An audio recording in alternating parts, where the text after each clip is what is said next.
Today I want to talk about empirical and molecular formulas. Empirical. Now, probably the best way to understand that actually is talk about ratios, all right? Mr. Sams, what is the ratio of fingers to hands that I have? I see 2 hands and 10 fingers. So I have 2 hands and I have 10 fingers. That's not a ratio, Mr. Sams. I mean, it kind of is, but what's the real ratio? How would you actually express that? Well, in like lowest terms, it's 1 hand for 5 fingers. So 1 to 5. to 5. Yeah. So that's the ratio, right? Yeah, but that's not really how many fingers and hands you actually have. Yeah, see, this is an analogy. In the last podcast, we learned about empirical formulas. An empirical formula is the lowest whole number ratio. So the lowest ratio is 1 to 5 that I happen to have. But that really does not accurately describe me. I really have 10 fingers and 2 hands. So my actual ratio is 2 to 10. This is more accurate, isn't it? And this is just the lowest ratio. You see, chemicals can actually work this way as well. So for example, I can have the chemical C6H6. This is called benzene. Well, benzene is the molecular formula. The empirical formula is CH, because the 6's can reduce to CH. It's a ratio of 1 to 1. And so this is the actual formula, where this is the empirical formula. Now we'll show you how to do all the calculations, well right now. So let's get to the podcast. So podcast 3.7, molecular formulas. So let's talk this through, Mr. Sams. Okay. All right. All right. Hey, go forward. There we go. All right. So what is this whole molecular formula thing? All right, so molecular formulas, they're, like it says, they're whole number multiples of empirical formulas. So just like Mr. Bergman's 5 fingers to 1 hand, he multiplied it by 2 to get his actual 10 fingers to 2 hands. So if I've got CH, what would that be? That's an empirical formula. That's an empirical formula. But I happen to know, for example, there's a chemical called benzene. Okay. And benzene's formula is C6H6. Yeah. What did you do? It multiplied it by 6. You times it by 6, a whole number. It wouldn't be like 6.2 or 8.3, or you multiply by a whole number, in this case 6, to get benzene. Let's do some examples on how that would look. So which of the following is an empirical? It's a little multiple choice for us here. All right, so which of these molecular formulas are also empirical formulas? Meaning, too far. Which of them are also the lowest whole number ratio? All right, so if I look at this C5H10O5. Okay, that is not the lowest ratio of all those numbers. I can see it. Think about just reducing fractions, guys. The 5s and the 10s are multiples of each other. Yeah, we can divide all those by 5. So it would the be empirical, C, H2, H2O. And that would be the empirical formula. And this is the molecular formula. I like to call it the actual formula. Right. This is the real formula. This is just the empirical. Sometimes the empirical and the molecular are the same, but not all the time. This next one, same problem. Right, I can divide all of those by 2. 6. No, by 2. By 2, you're right. Yep. So I can get C3H6O. That's empirical. That one is reducible, so therefore this is a molecular formula, M to F. This is a molecular formula. Now this one, oh my gosh. No, there's an Mg1 in there.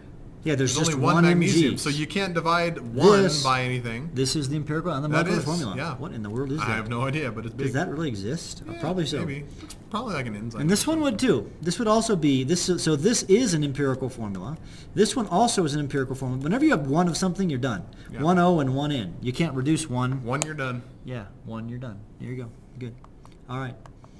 So now let's kind of combine the last podcast with this one. All right. So what we want to do is we want to say, what is the empirical formula and the molecular formula of a particular compound? Because in order to get molecular formula, you have to know the empirical formula first. So we have percentage, so we're going to play the game. Percent to mass to mole times all times the whole. Yep. Did I say that right? That was a little bit fast. I think so. Very fast. Percent to mass, etc. Yeah. All right, so let's have a blank screen to do this. You got the numbers? Yeah, I do. I got them written down. All right, let's do H here. Actually, let's do H first and then O, because actually I know what this is. H is 5.9 percent grams to mass. Percent to mass. Okay. And this will be 94.1 grams over 1. Okay. All right. And then I'm going to say, hey, I'm going to say 1 gram to 1 mole. Again, I'm not being completely, I'm being a little bit naked here because I need the space. Yeah. All right, so that's 5.9 moles. Okay? Okay. And this, I'm going to take this and I'm going to say 16 grams in 1 mole. Mm-hmm. And I happen to know the math on that. That's going to be 5.9 moles. Okay. So what do you do? Divide by small. Divide by the small. Hey, they're the same number, Mr. They Sams. So 5.9, 5.9, and you get a 1 and 1. 1. So the empirical formula here is... Ho! Oh! There we go. So HO. Yeah. That's the answer. We're done. That's the empirical formula. Oh, what do we need to do? It asks for molecular formula. Actually, let's go back a screen, guys, and let's take an important note here. It said that the molar mass is 34 grams. So we have one more piece of information, that the molar mass is 34 grams per 1 mole. So in order to get from empirical formula to molecular formula, we need to know the molar mass of both the empirical formula and So the I want to find the formula. empirical weight. Yes. So if you look in your periodic table, hydrogen weighs 1, One. oxygen weighs 16. 16 and 1, Mr. Sam, pretty easy, 17. Yeah. So 17 is not the same as 34. No. But it is a multiple, or is. a Whole factor, number. actually. It's a whole number A multiple. factor of 34. So 17 yes. times what is 34? This is easy. 2. It's times 2. Or you might just realize you're going to take your 34. molecular mass, Yep. divide it by your empirical mass, and see what number you get. In our case, that's 34 divided by 17. This is very easy. And if you don't get a whole number, you've done something wrong. Yeah.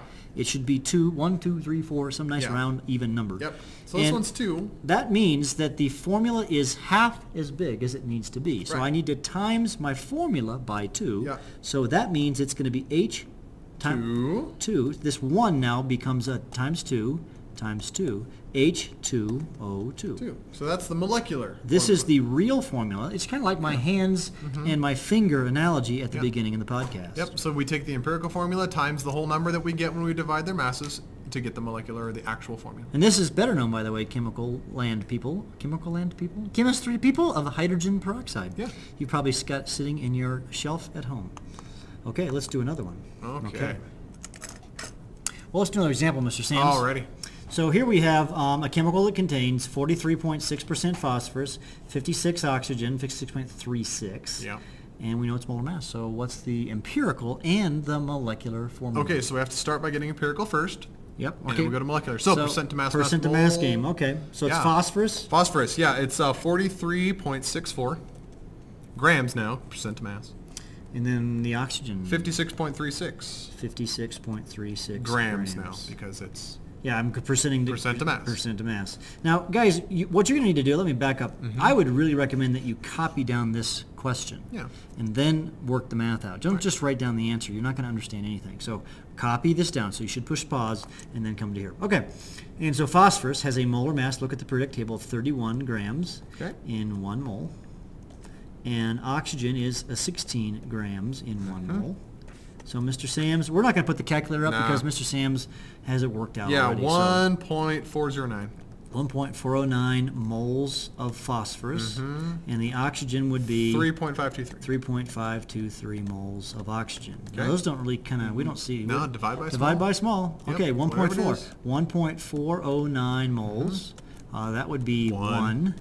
1.409 moles. I don't know. I'm going to guess 2.5. 2.5. Yep, 2.5. 2.5. Okay, divide by small. Divide by small Times till whole. Now this is at a half. That's a 0.51. So we talked about that last time. Yep. Times it by 2. 2. Now notice I do like a big parentheses. That means everything's times 2. Yeah. So 1 times 2 is 2, and 2.5 times 2 is 5. Right. So So this is P2O5. 5. Bingo. Okay, so that's the empirical formula. This is equal to the empirical formula, but that's not the question. It asks for the molecular formula. It does. So you're going to have to figure out how to do that. So let's just new screen here. Okay. So our empirical formula is P2O5. Right. This is the empirical formula. And we need to find its molecular mass.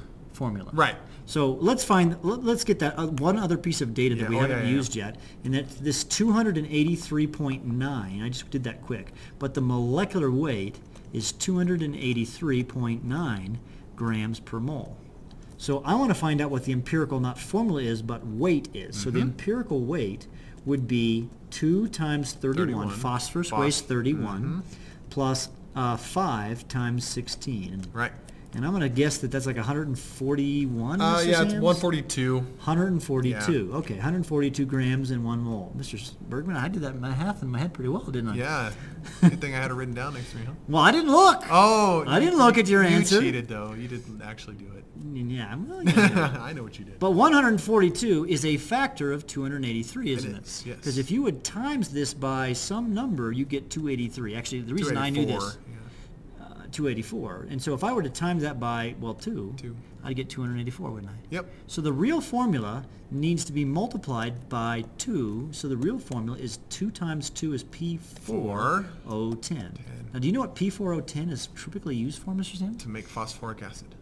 It does make phosphoric acid, but actually this is a huge ingredient in fertilizer. So if you go to, buy just any old fertilizer and they say the phosphorus in it, this is the chemical that's there. Interesting. And this is what produces the phosphates in the Fun. Yeah. Tetraphosphorus decoxide. Yeah, a little tetraphosphorus decoxide.